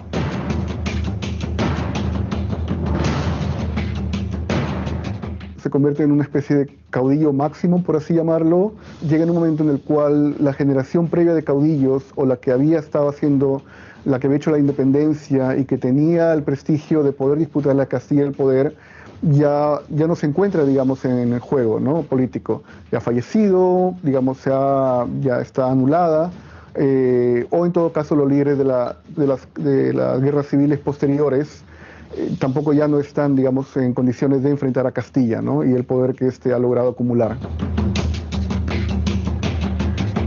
Utilizando los ingresos por la venta del guano, Ramón Castilla adoptó una serie de medidas para reactivar la economía y modernizar el país. Una de ellas fue el pago de la deuda interna, es decir, pagar lo que el Estado adeudaba a los ciudadanos peruanos que habían colaborado materialmente con el proceso de independencia. Eso es a lo que se le conoce, alumnos atentos, como el pago de la deuda interna, ¿no?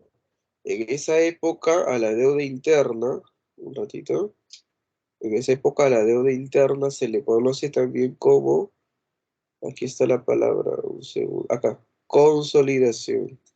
Te lo repito, o sea, ahorita nadie utiliza esa palabra ya. Tú dices deuda interna, dices deuda interna simplemente, ¿no? Pero en esa época se utilizaba el término de la consolidación. Ahora, ¿cómo es que se origina la deuda interna en el Perú? Durante el proceso de independencia, muchas familias acomodadas o adineradas, ¿no?, que tenían el poder adquisitivo, prestaron dinero a don José de San Martín, a Simón Bolívar, pero no directamente a ellos, ¿no?, sino al ejército libertador. Prestaron dinero, otros prestaron animales como caballos, otros dieron sus casas, sus haciendas, ¿no?, para que sean ocupadas, y también fueron dañadas en las batallas o en la guerra. Entonces, ellos lo que solicitaban durante muchos años era que se les devuelva todo lo que ellos habían prestado para las campañas de independencia. El gobierno peruano les había hecho la promesa de que cuando se consolide, ¿no?, el gobierno inicie la marcha, se les devuelva. Y ahora era el momento, porque ya estaba consolidado el sistema republicano, ¿no? Entonces, eso se le llama el pago de la deuda interna o consolidación. En el siguiente gobierno, en el gobierno de Rufino Echenique, muchas familias adulteraron o falsificaron documentos en donde supuestamente habían dado más dinero o recursos a la campaña de la independencia, cuando en realidad no fue así, ¿no? Y recibieron el pago del Estado peruano. O sea, la clásica, pues, ¿no? del peruano, actos de corrupción, ¿no? Buscando engañar siempre para sacar más beneficios, ¿no? A eso se le llama el escándalo del pago de la consolidación. Te lo repito, el escándalo del pago de la consolidación.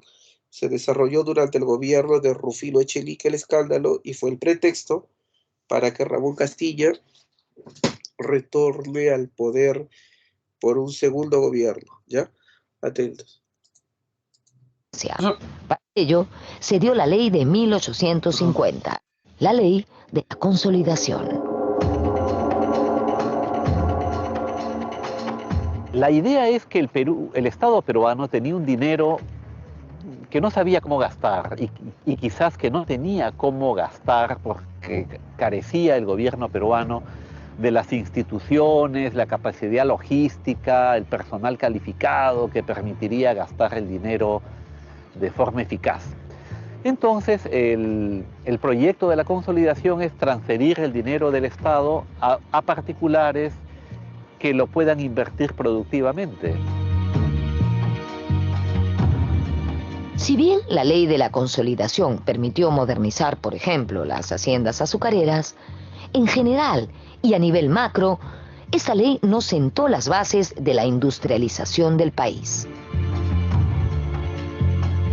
Junto con esa medida, habría que haber creado otras que estimulen que los particulares, una vez con el dinero en las manos, encuentren que la forma más inteligente de gastar el dinero es invirtiéndolo en la agricultura, la minería o la industria. Pero si no encuentran ese ambiente propicio, van a sacar el dinero del país para tenerlo a buen recaudo en bancos del extranjero. Y algo de esto ocurre. También ocurre algo de la inversión productiva. No creo que se ha satanizado mucho con esta figura del derroche, del guano, de la prosperidad falaz que Basadre mencionó, como que todo fue un desastre. Por otro lado, Castilla organizó el primer presupuesto de la República y se propuso modernizar la Marina de Guerra y el Ejército. Se da el primer presupuesto de la República, digamos, son cosas que parecen que deberían haber existido desde un inicio, pero la anarquía política impedía, digamos, un desarrollo de una mayor estabilidad. Entonces, con Castilla, el Estado crece, la burocracia crece, una burocracia mínima que se va expandiendo y va viendo una mayor presencia del Estado. Los cálculos que se han hecho y que lo ha establecido Shin Han fue uno de los más precisos, señala que una gran parte de estos de los ingresos del guano, que fue una cantidad notable, se fueron en pagar a la burocracia militar, que era la burocracia del Estado, o también en apaciguar posibles rebeliones o en calmar, digamos, también posibles, a mantener tranquilos a los jefes militares de regiones, ¿no? Con el dinero del guano también se empezó a pagar la deuda externa. Se construyó el ferrocarril Lima-Callao, el segundo en Sudamérica, y se instaló el alumbrado a gas en Lima. Lo más importante que le va a dar al ejército una presencia continental, porque en ese momento Perú se convierte, durante el gobierno de Castilla, en una gran potencia militar que atemoriza mucho a nuestros vecinos, sobre todo del sur, ¿no?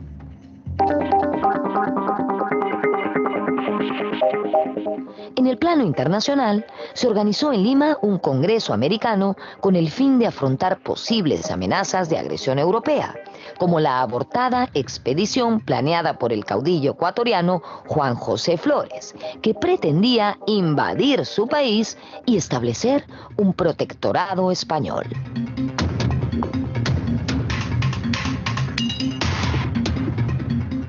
Tienes de otro lado una concepción americanista de la política exterior del Perú, ¿no? Con los congresos de Lima, con José Gregorio Pasolán como canciller. ¿Y por qué tenía esa concepción americanista? Porque había toda esa política imperialista europea y había un temor de posibles invasiones. La independencia no se sentía totalmente consolidada. Castilla dejó el poder en 1851. Había conducido un gobierno de paz y orden. Para la historiadora Carmen McEvoy, Castilla construyó un modelo de Estado patrimonialista, basado en redes de clientes políticos diseminados en el interior de la República. Realizadas las elecciones, el ganador fue el candidato que Castilla apoyaba, el general José Rufino Echenique. Echenique continuó pagando la deuda interna y la obra modernizadora, pero su gobierno no tardó en tener graves escándalos de corrupción. Fue entonces que Castilla decidió liderar una revolución contra él en 1854.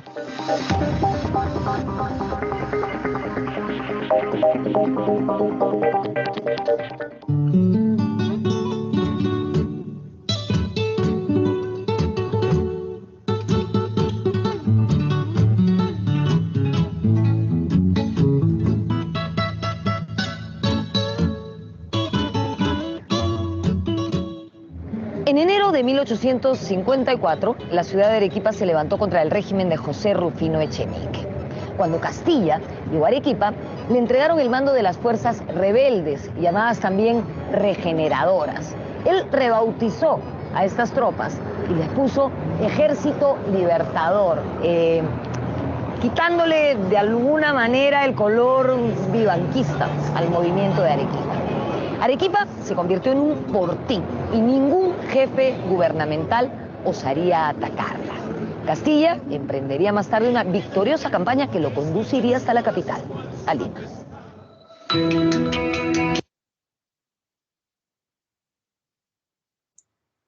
Bien, sintetizando lo que han observado, lo que han visto también. El primer gobierno de Castilla se caracteriza por una gran cantidad de obras, ¿no? De obras públicas, de compras, ¿no? Todo producto del dinero proveniente del guano. Dentro de las leyes más importantes que dieron, ¿no? En la época de Ramón Castilla, la ley del pago de la deuda interna y externa, la ley de la consolidación. En el siguiente gobierno, en el gobierno de Rufino Echenique, se hace mal uso de esa ley y hay casos de corrupción, ¿no? Muchos casos de corrupción. Y genera lo que se le conoce como el escándalo del pago de la consolidación, ¿no? Ahí se produce. ¿Quién aprovecha esta crisis? Lo aprovecha Ramón Castilla y da un golpe de Estado en 1854. A eso es a lo que se le conoce como el gobierno provisional de Ramón Castilla. Acá está, por ejemplo, la batalla en la cual Castilla derrota a Echenique, ¿no? La batalla de Iscuchaca y la batalla final, la batalla de La Palma. Con la batalla de La Palma es que Ramón Castilla ya retorna al poder en el año de 1854. Sin embargo, si se dan cuenta, este gobierno provisional, Castilla lo va a dirigir desde Junín, desde Huancayo, ¿ya? Ahí promulga una constitución, la constitución del 54, ¿sí? ¿Por qué Castilla no gobernó desde Lima, profesor, si ya era el presidente? Porque también tenía opositores, no todos apoyaban el golpe de Estado, no toda Lima apoyaba el golpe de Estado. Entonces, mientras reagrupaba las tropas Ramón Castilla, luego de esta guerra civil que hubo contra Echenique, se sentía más seguro o gobernaba, en este caso desde Huancayo, ¿ya? Luego viene el gobierno provisional de Castilla, ¿no? Del 54 al 58. ¿Qué es lo más importante? La abolición de la esclavitud. La abolición de la esclavitud a favor de la población afro, la población negra, ¿no? Y también la eliminación del tributo indígena, ¿no? A favor de la población indígena, población nativa o los sectores populares. Como pueden ver,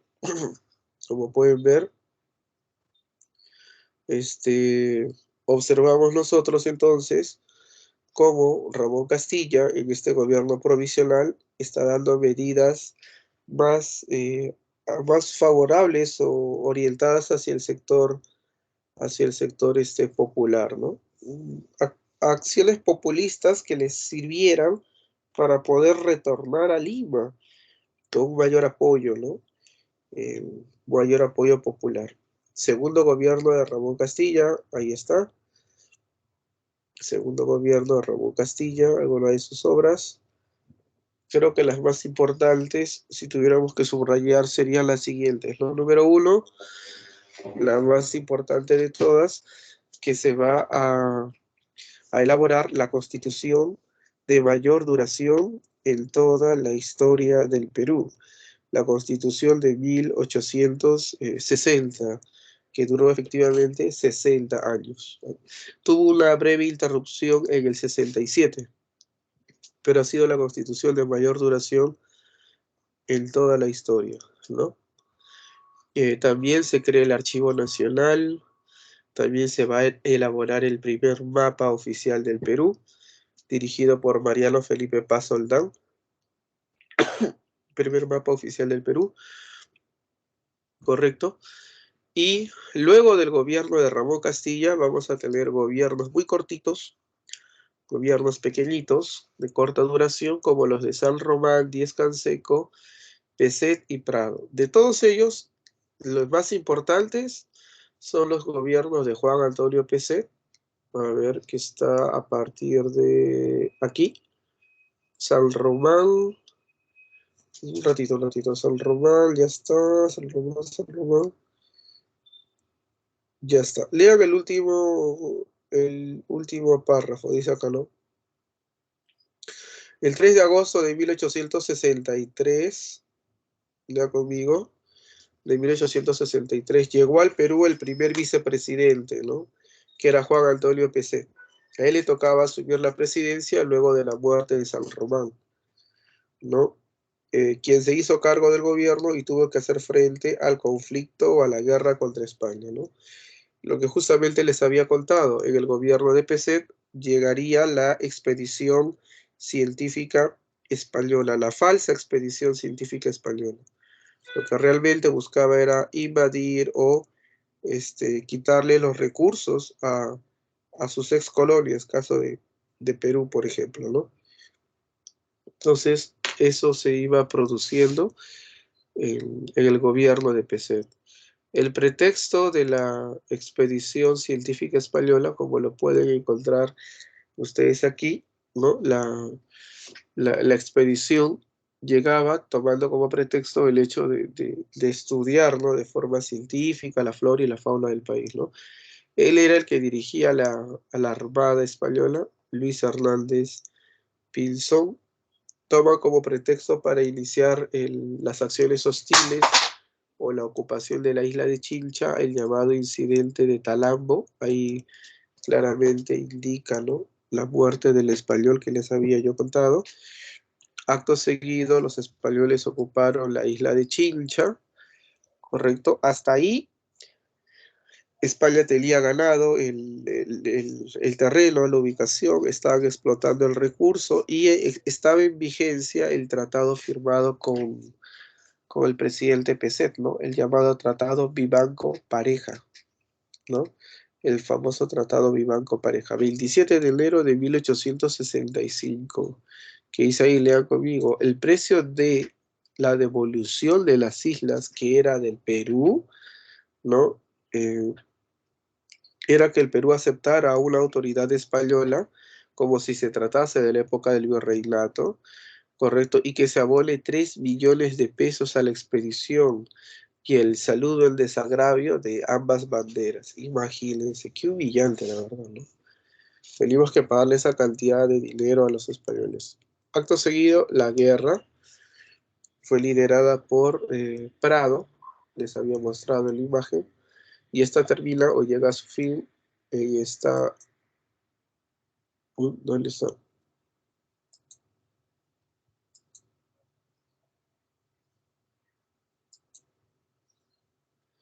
Ya, aquí está, ¿no?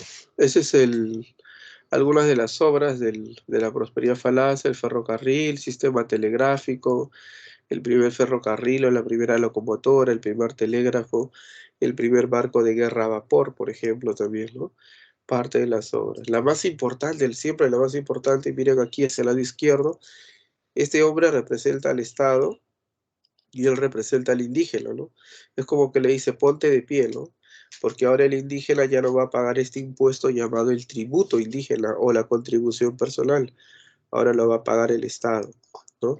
Y miren esta otra imagen, ¿no? Igual, ¿no? El Estado, miembros del Estado le piden al esclavo que se levante y está con unas tijeras, creo, un serrucho, como cortando las cadenas, ¿no? Entonces va a eliminar las cadenas, va a eliminar la esclavitud. Bien, y acá está Castilla como el liberador, ¿no? Con las cadenas rotas. Ahí, excelente. Ya, y cerramos. Profesor, disculpe, pero es que aún van a haber impuestos, ¿no? O sea, se anula el tributo indígena, pero aún Claro, así van. sí, claro, solo se anula un impuesto que es subsidiado, ¿no? La contribución personal. Solo ese impuesto que pagaban los indígenas, nada más ese se anula. ¿Ya? Y es Bien. que dijo que ahora sería el Estado quien pagaría, ¿no? Pero cuando dice Estado, ¿se refiere solamente a los gobernantes o se refiere a eso de impuestos, así, de o sea, todo el Estado peruano, así, ciudad, pueblos? No, Estado, cuando uno dice Estado, no se refiere a una persona, se refiere a las instituciones, ¿no? A todo el aparato del Estado, o sea, todas las instituciones en conjunto.